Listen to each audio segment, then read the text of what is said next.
Il y a une maxime asiatique qui dit: «On ne cuit pas le riz avec des merci». Alors je dis ça parce que vous êtes sensiblement 30 000 à lui dire merci régulièrement pour, ses écrits qui nous font du bien. Aussi moi, j'ai décidé d'acheter celui-là et si le tiers de sa communauté achète ce livre, ça lui fait 10 000 ventes. En un, vous lui avez dit merci. En 2, ça devient un best-seller. En 3, probablement qu'un éditeur va reprendre l'intégralité de son œuvre et en 4, il part tranquille, sachant que grâce à nous, sa compagne va prendre un petit billet en son absence.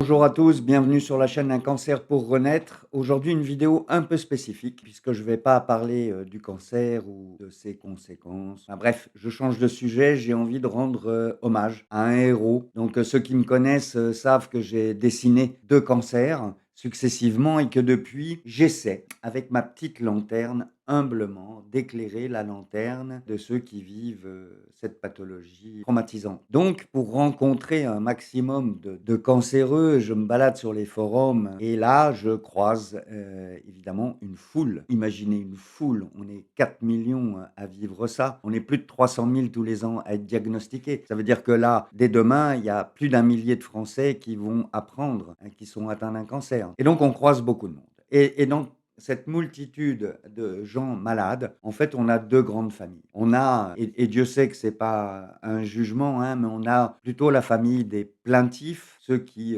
vont exposer leurs douleurs, leur désarroi, leurs craintes, leurs peurs, et ça se comprend, hein, c'est tellement traumatisant. Et puis d'un autre côté, vous avez, les guerriers, les warriors, ceux qui se convainquent qu'ils vont y arriver, dans la bagarre, qui ont des mots empreints de colère, «On va la voir cette saloperie, battez-vous, je vais massacrer le crabe». C'est les 2 grandes familles, les guerriers et les plaintes. Et donc je me baladais avec cette petite lanterne essayant d'aider les gens à sortir de ces 2 schémas, lorsque, au loin, j'ai vu là, non pas une lanterne, mais un phare à l'horizon. À l'horizon parce que lui, il est en Belgique et que moi, je suis dans le sud de la France, donc oui, évidemment, on est loin l'un de l'autre, mais quelle lumière, quel éclairage! J'ai rencontré là une personne admirable, qui veut dire qu'on est en droit de l'admirer. Digne face à la maladie et qui, sans rentrer dans les 2 schémas, a su comme tirer la quintessence, le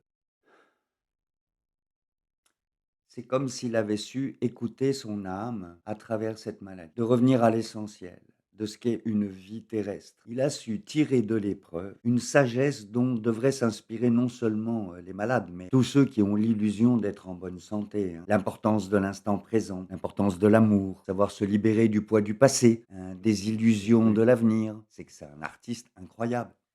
Il écrit, c'est un maestro des mots, metteur en scène des mots. Il fait danser les mots jusqu'à votre cœur. Moi, il me mais c'est au-delà même du cœur. Vous vous rendez compte, grâce à lui, que pour lire, vous avez pas besoin de votre cerveau. C'est ça va directement les mots exprimés par cet homme vont directement faire vibrer votre âme. Alors évidemment, son talent, commence à être connu, hein, parce qu'il écrit pas depuis très, très longtemps, depuis le confinement, je crois. Sous la vidéo, je mets les 2 liens qui vous permettent, un d'acheter les bouquins, 2 de le retrouver, de retrouver sa communauté.